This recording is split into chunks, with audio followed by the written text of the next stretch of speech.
Olá, gente. Eu sou o Kaique, sou estudante de psicologia da UFMG e eu vou dar aula aqui no Emancipa de literatura e de português. Eu sou professor da unidade da Oeste. Eu vou estar trabalhando aí junto com o Matheus, que é professor de literatura no Floresta, e com a Paula, que é professora de português no Floresta também.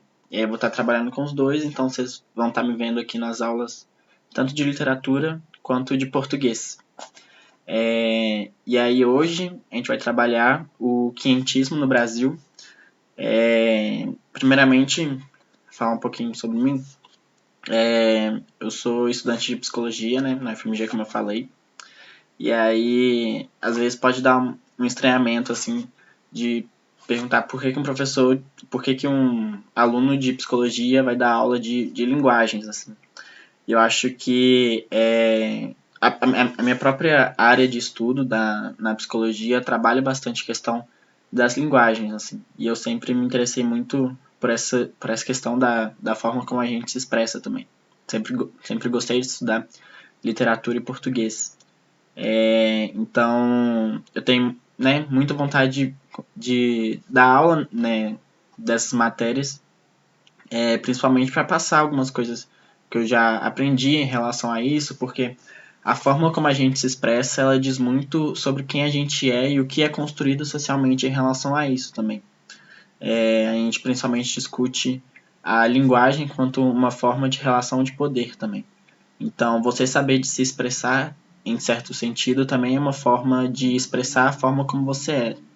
Então, por isso que é muito importante a gente pensar a forma como a gente se expressa também. Eu acho que essas questões da literatura e de português passam bastante sobre isso. Inclusive, a gente vai discutir um pouquinho sobre isso nessa própria aula, porque tem umas discussões muito interessantes para a gente colocar em cima do que foi o quinhentismo e o que retrata de fato dentro da própria construção da sociedade brasileira. Assim.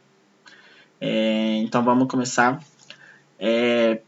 Assim, primeiro, né, trazendo essa imagem que eu coloquei nesses slides, muita gente pode não gostar de aula com slide, mas para mim é bem mais fácil para me guiar nas discussões assim, da aula. Então, vou tentar aqui fazer uma forma mais dinâmica para não ficar muito chato também. Mas essa imagem aqui que eu coloquei, como vocês podem ver, né, é um momento em que os navegantes de Portugal chegaram no Brasil. E aí é colocado, né, naturalmente, de que esse foi o descobrimento do Brasil. Mas a gente precisa, obviamente, questionar isso, né, e na verdade colocar isso como uma invasão às terras que pertenciam aos indígenas, né, na época. E aí chegam os portugueses nas caravelas, né, como todo mundo já sabe, e chegam no sentido para exploração das terras brasileiras, num sentido muito violento, assim, porque a gente discute, inclusive, que a colonização foi um processo muito violento na história do Brasil.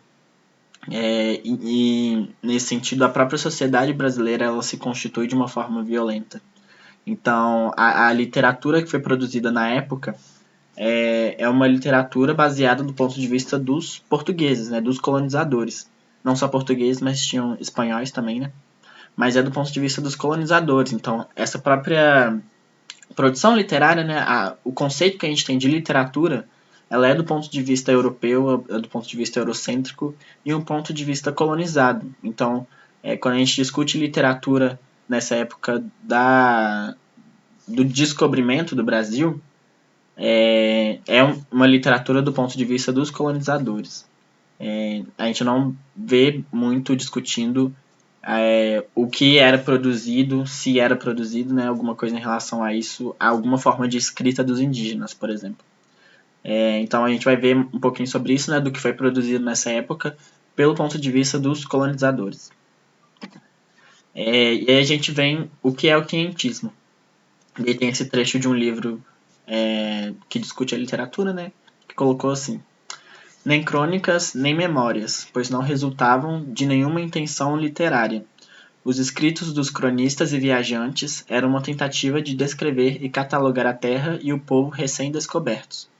Entretanto, permeava-os a fantasia de seus autores exploradores europeus, que filtravam fatos e dados, acrescentando-lhes elementos mágicos e características muitas vezes fantásticas.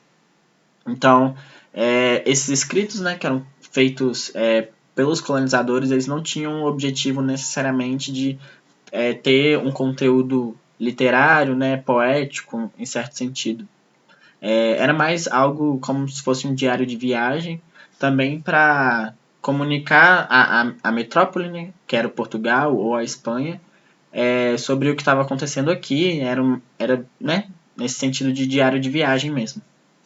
E aí não, né, não resultavam de nenhuma intenção literária, assim, então eles tinham que ser bem diretos, bem objetivos.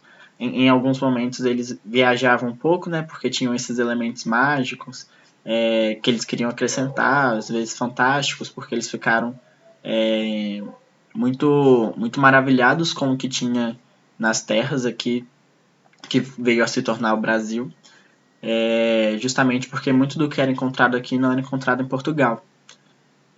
Então eles tinham esses elementos assim mágicos e retrata, a gente usa mais esses registros que eles fizeram mais no sentido histórico, assim, menos literário, porque é utilizado mais para você perceber o que acontecia historicamente como um documento histórico mesmo, e menos para estudar literatura. Mas a gente vai ver que também tem alguns autores que fizeram uma literatura em cima disso também, alguns poemas e tal. A gente vai ver. E aí se discute, né, se isso é o início da literatura no Brasil, porque, como eu falei, a literatura ela tem essa própria construção colonizada, né, do que é a literatura, que é nesse sentido de fazer um poema em versos. Mas será que não existia literatura antes também que era produzida pelos próprios indígenas? Será que essa não é uma discussão que vale a pena ser colocada também? Mas aí, na maioria dos livros didáticos que a gente pega sobre literatura, vai colocar que esse é o início da literatura do Brasil, por mais que não tivesse. Não se coloca ainda que essa era uma literatura no Brasil, mas que era o surgimento de alguma coisa, né? Porque afinal era o surgimento da sociedade ainda brasileira, né? No caso, era o início do surgimento do que era considerado uma sociedade no Brasil. E aí, a partir disso, vai se desenvolvendo também a literatura. Então, o que a maioria dos livros coloca é que durante o período colonial ainda não eram sólidas as condições essenciais para o surgimento de uma literatura brasileira, porque afinal não tinha um público leitor ativo e influente, grupos de escritores atuantes, vida cultural rica e abundante, sentimento de nacionalidade, imprensa, gráficas. E é engraçado, né, você pensar que isso, por exemplo, o público leitor ativo e influente seria o público leitor que é letrado, né, que consegue interpretar, ler os poemas, que sejam influentes e tal, e teriam que ter uns grupos de escritores atuantes, uma vida cultural rica e abundante, que seria considerado uma vida cultural eurocêntrica, né, pensado nos moldes da Europa, um sentimento de nacionalidade, que seria criar essa independência também do Brasil junto da Europa, e a própria divulgação entre imprensa e gráficas, assim. Então, esse conceito de literatura, né, de pensar se é o surgimento da literatura no Brasil ou não, também está centrado nos conceitos do que é a literatura eurocêntrica. Assim. Então, esse desenvolvimento que a gente vai pensar, assim, isso deve ser considerado literatura ou não, vai ser a partir desses conceitos, né, disso que é colocado pra gente, assim, desses critérios. A, a gente é necessário que a gente se pergunte, né, se esses de fato devem ser os critérios que devem ser colocados para se discutir se algo é literatura ou não, mas como um todo, né, o pensamento geral assim é que é esse, e esse é o pensamento que vocês vão ver na maioria das vezes também em vestibulares, em questões, quando vocês forem fazer algumas questões de vestibular mesmo. Então, por isso, alguns historiadores preferem chamar a literatura aqui produzida até o final do século XVII de manifestações literárias ou ecos da literatura no Brasil colônia. Então, né, não se chama de literatura de fato, né, porque ainda não se tinha criado essa identidade da literatura no Brasil, mas se colocava como essas manifestações literárias, né, como uma forma de você se expressar, mas que não necessariamente tinha todos esses critérios para ser chamada de literatura. Então são os ecos da literatura no Brasil colônia. Esse sentido de eco também é muito eco do que vinha da Europa também, e que era construído aqui no Brasil. Então tinha essas influências muito do que vinha de Portugal para a construção de um germe assim, da literatura no Brasil. E aí a gente chega no primeiro autor, né, que é um dos mais conhecidos nessa época, que é o Pero Vaz de Caminha, que ele fez a literatura de informação, que na verdade eram cartas, né, que ele escrevia para serem enviadas para a metrópole, que era Portugal, para informar, né, descrever o que o que eles tinham encontrado aqui nas terras brasileiras. E aí eram sempre cartas nesse sentido informativo, né, com uma linguagem, tentavam colocar uma linguagem direta para não ficar, né, viajando demais assim em metáforas, em versos. Era mais algo conciso para explicar no Brasil, aqui a gente está encontrando isso e tal. E aí essas próprias cartas do Pero Vaz de Caminha são muito utilizadas, né, como eu falei, como documentos históricos mesmo, para a gente utilizar para resgatar o que foi esse próprio sentimento dos portugueses ao chegarem aqui, o que eles tinham, qual era a impressão deles que eles tiveram em relação aos indígenas, né, e qual o objetivo deles aqui chegando a partir dos navios e tal. E aí, a partir dessas cartas, a gente consegue ver bastante sobre isso. E aí, vou ler aqui junto com vocês para a gente pensar um pouquinho sobre isso também. E esses trechos que eu coloquei são uns que mais aparecem em vestibulares também. Porque eles contêm bastante, bem sucinto, assim, algumas dos temas que mais aparecem em relação a isso. A afeição deles é serem pardos, maneira de avermelhados, de bons rostos e bons narizes bem feitos. Andam nus, sem nenhuma cobertura, nem estima nenhuma coisa cobrir, nem mostrar suas vergonhas. E estão acerca disso com tanta inocência como tem em mostrar o rosto. Porém, a terra em si é de bons ares, e em tal maneira é graciosa, querendo aproveitar, dar-se-á nela tudo, por bem das águas que tem. Então, ele descreve aí os indígenas, né, que ao avistar eles, né, começa a descrever. Então, também tem um sentido muito descritivo do que eles encontraram aqui nessas terras.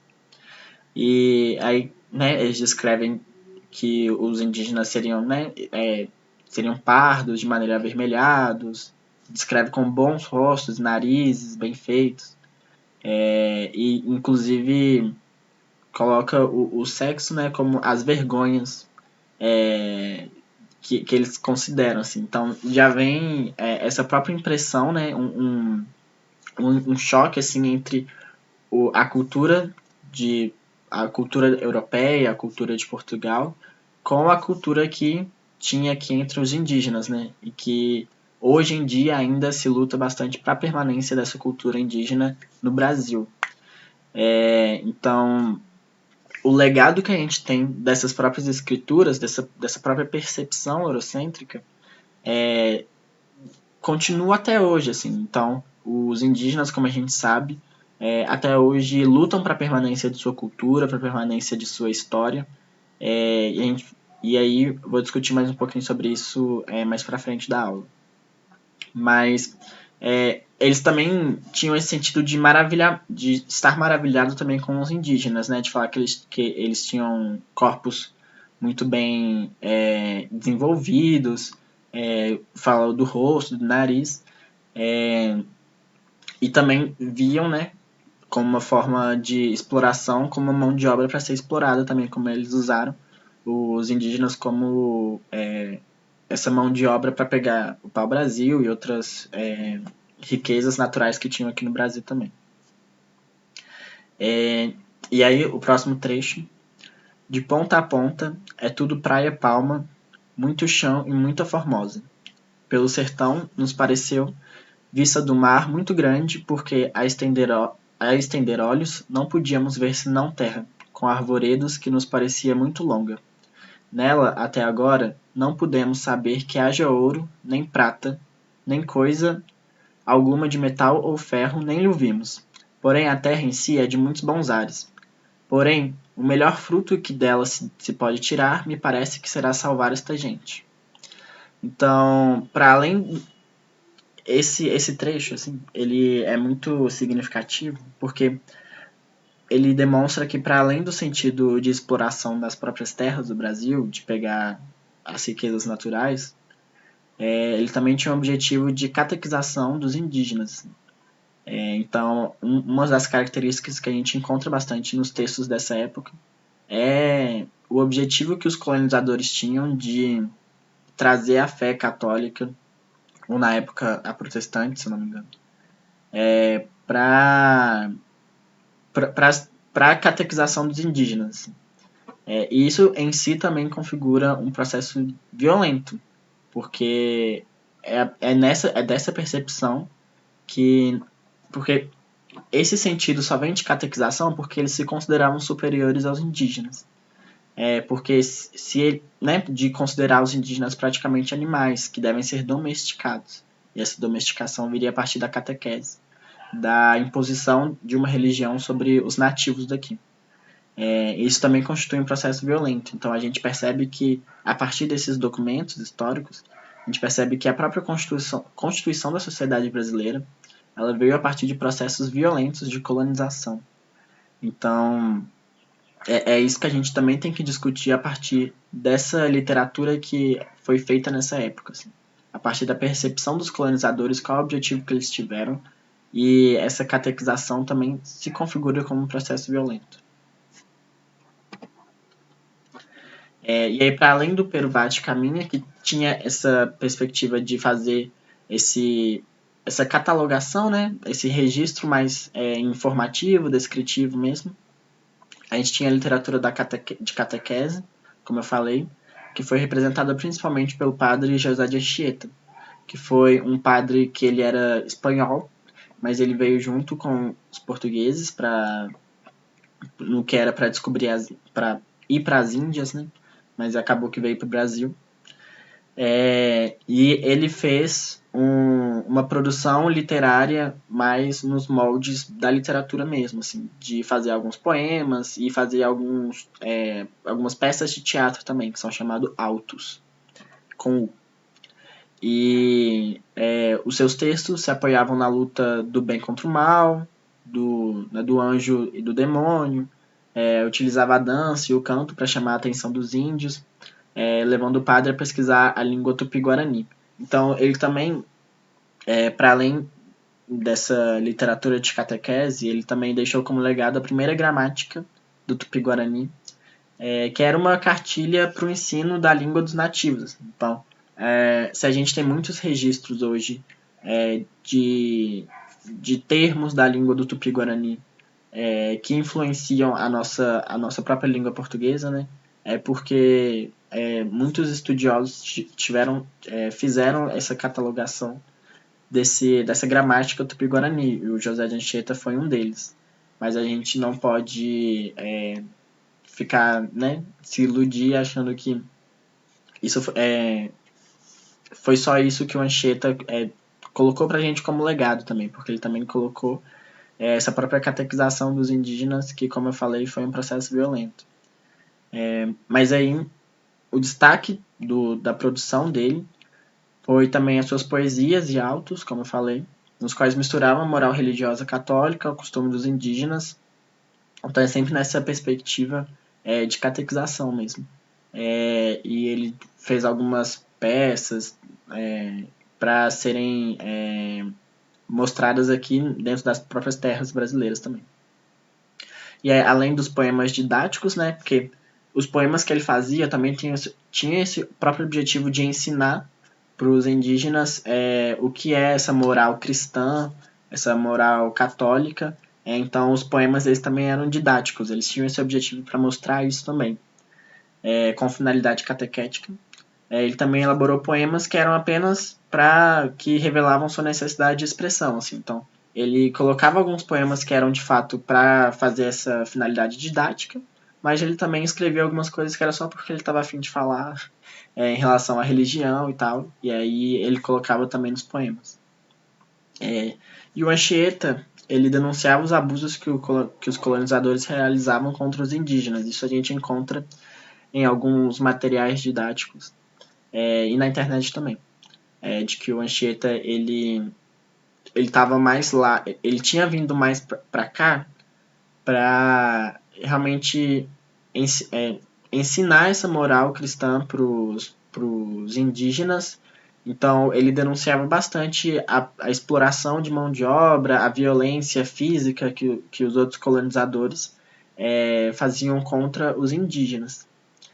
Mas, né, como eu falei, a gente também não pode pensar que essa própria catequização não é um abuso contra os indígenas também, de novamente colocar os indígenas como animais que precisam ser domesticados e catequizados.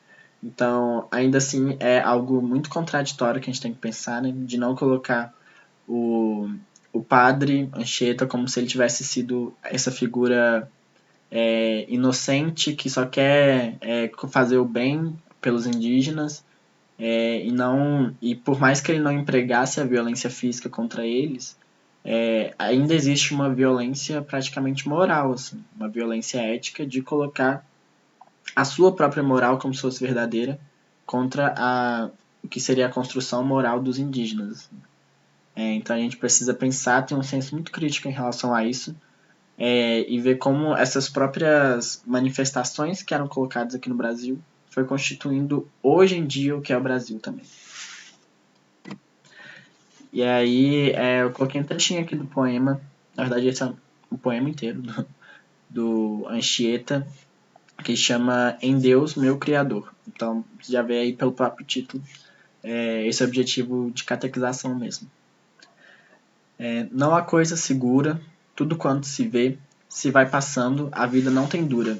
O bem se vai gastando, toda criatura passa voando. Em Deus, meu Criador, está todo meu bem e esperança, meu gosto e meu amor e bem-aventurança. Quem serve a tal Senhor não faz mudança.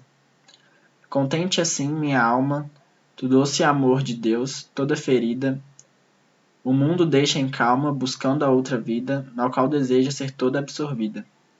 Do pé sacro monte, meus olhos levantando, ao alto cume, vi estar aberta a fonte do verdadeiro lume, que as trevas de meu peito todas consume. Correm doces licores das grandes aberturas do penedo.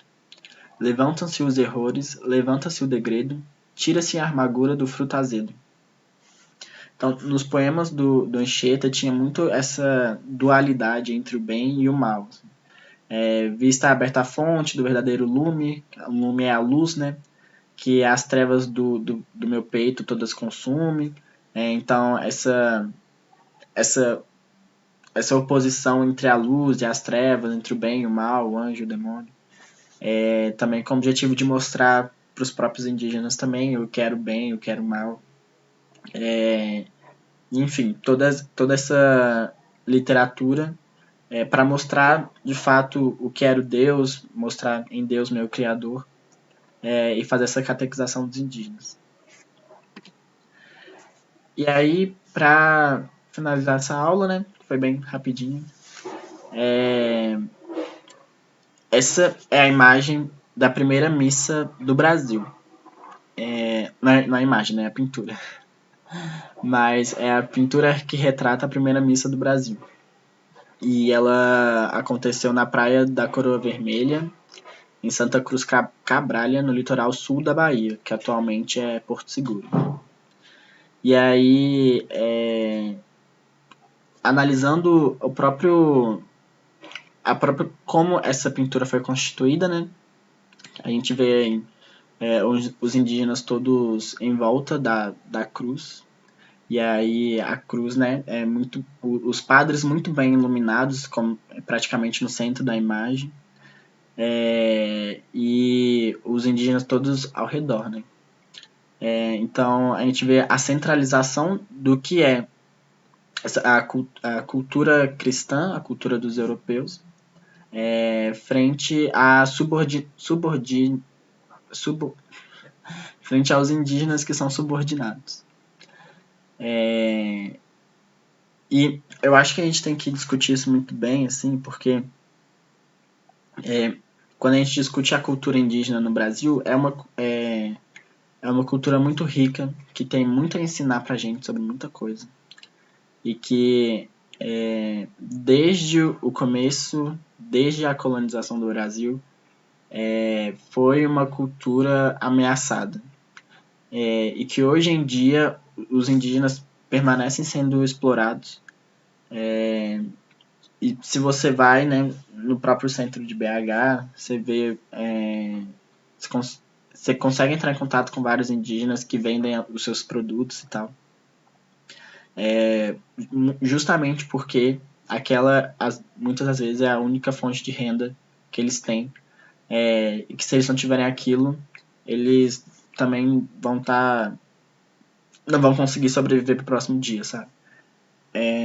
Então, o legado que a gente tem de todo esse processo de colonização do Brasil que foi violento é justamente essa cultura de exploração dos indígenas e que hoje em dia fazem tanto para sobreviver. Assim. Então a gente tem que ter uma leitura muito crítica e, enfim, perceber de fato as consequências de tudo isso para os dias de hoje.